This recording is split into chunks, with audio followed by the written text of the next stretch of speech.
Hello everyone, आप देख रहे हैं न्यूज़ 4। मैं हूं नवाज़ आपके साथ। 22 जनवरी 2021 को मुख्तलिफ मुस्लिम तंजीमों की जानिब से बेंगलोर बंद का ऐलान किया गया था। आज मौलाना PM मोहम्मद मुजम्मिल साहब की तरफ से एक वीडियो शाया हुआ है। इसमें मौलाना अपने ख़यालात को ज़ाहिर कर रहे हैं, बेंगलोर बंद ना करने का ऐलान कर रहे हैं। आइए क्या वजह है मौलाना से जानते हैं। रहमतुल्लाहि व बरकातुहू। आपने जो फरमाया कि शहर के तमाम उलमाए किराम इस फैसले पर हैं, ये बिल्कुल गलत है। शहर के तमाम उलमाए किराम का 22 तारीख़ के इस पुरअमन एहतजाज पर इत्तफ़ाक़ हरगिज़ नहीं है, और ये बात ख़ुद बंद का ऐलान करने वाले अच्छे तरीक़े से जानते हैं। तमाम आपके अलावा और कौन कौन है? मैं उन तमाम हज़रात का नाम नहीं ले सकता मैं, लेकिन ये बात वाज़ेह है कि बहुत सारे, बल्कि हमारे बड़े भी इस फ़ैसले से इत्तफ़ाक़ हरगिज़ नहीं रखते। इसलिए मैंने सोचा कि जो बात फैल रही है कि तमाम उलमाए किराम का इस बात पर इत्तफ़ाक़ है, अगर खुदा न खास्ता अल्लाह न करे कि बंद कामयाब न हो तो हज़रात उलमाए किराम बदनाम हो जाएंगे। इसलिए मैं मजबूर था इस किस्म की वजाहत करने पर। और मैंने उस छोटी सी क्लिप में बता भी दिया था कि जब वाक़या और हादिसा DJ हल्ली का हुआ तो वो 11 अगस्त को हुआ, और उस वक्त मैं बहुत कोशिश किया कि DJ हल्ली और KJ हल्ली का मसला तो अपनी जगह पर है, वो रहने दीजिए, और उसके मुताल्लिक़ पुलिस इंक्वायरी कर रही है, करने दीजिए। लेकिन मसला नबी पाक सल्लल्लाहु अलैहि वसल्लम की शान का था। उस वक़्त कोई मिलकर बैठे नहीं उसके दिफा में, और मुसलमानों की खामोशी और ज़िम्मेदारों की खामोशी पुलिस में हमारे नौजवानों को गिरफ़्तार करने लगी। 4-5 महीने का पूरा मुकम्मल अरसा गुज़र गया। अब मज़बूत बात आ रही है, बावसूख ज़राई से हमारे पास बात आ रही है कि इंशाअल्लाह ताला सुम्मा इंशाअल्लाह इस महीने के आखिर में या आइंदा महीने के अव्वल में बहुत सारे बच्चे हमारे बड़ी आसानी के साथ रिहा हो जाएंगे, और कुछ बच्चे क़ानूनी तौर पर रिहा होंगे। तो ऐसे वक्त में इस किस्म का ऐलान करना तो फिर हालात को और संगीन बनाने के बराबर है। इसीलिए ये बात आई भी कि फरवरी के 11-15 तक देखा जाएगा चार्जशीट आने के बाद।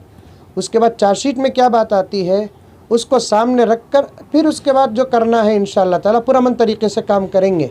लेकिन किसी बात पर कोई तवज्जो देने के लिए तैयार नहीं।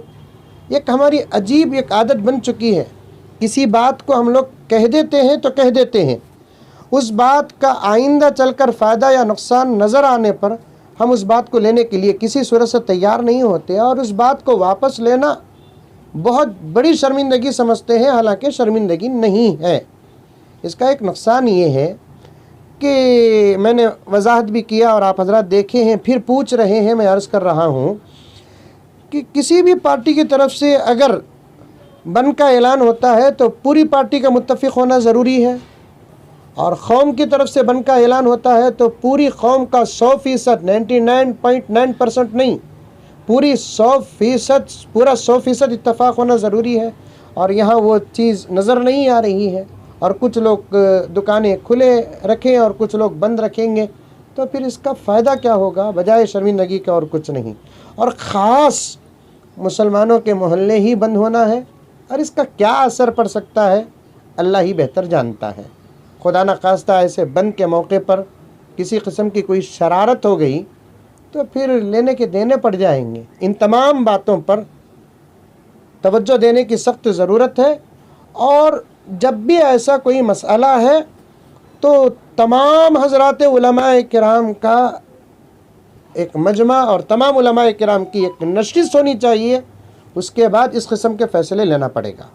तो आपका क्या पैगाम है मौलाना अवाम उन्नास के लिए कि क्या वो अपनी तरफ से दुकानें बंद रख सकते हैं या अपनी तिजारत को जारी रख सकते हैं? देखेंगे, अब मैंने अपनी गुजारिश और वजाहत पेश कर दिया है, फिर भी जो हज़रात बंद के क़ाइल हैं वो क्या ऐलान करने वाले हैं अल्लाह बेहतर जानता है। जहाँ तक मेरा ख़्याल है उस दिन बंद रखने का कोई फ़ायदा नहीं है, बजाय नुकसान के और कुछ हमको हासिल होने वाला नहीं है। तो जो हज़रात बंद का ऐलान किए हैं उनको नज़र सानी करना पड़ेगा। पहले जो 22 तारीख़ के बंद के मुतालिक जो कच कहा था اس کے بعد مجھے معلوم ہوا کہ اس میں تمام حضرات علماء اور بڑے بڑے حضرات علماء کرام کا اس میں اتفاق نہیں ہے. وہی باتیں وہ بھی کہہ رہے ہیں کہ بن کا کوئی خاص فائدہ نظر نہیں آ رہا ہے، اور یہ بن جو ہے نا ایک دم کینسل نہیں ہے. اب ہم 12 یا 11 یا 15 فروری تک چارج شیٹ داخل ہونے کے بعد ہمارے بچوں کے بارے میں اور کیا فیصلے ہونے والے ہیں دیکھا جائے گا. اللہ نہ کرے 1000 مرتبہ 1,00,000 مرتبہ جو قانون ہمارے بچوں پر ڈالنے کی کوشش کر رہے ہیں، خدا نہ خواستہ اگر وہ قانون پڑ گیا تو پھر ہم لوگ ظلم کے خلاف ضرور آواز اٹھائیں گے پورے امن و امان کے ساتھ انشاءاللہ تعالی.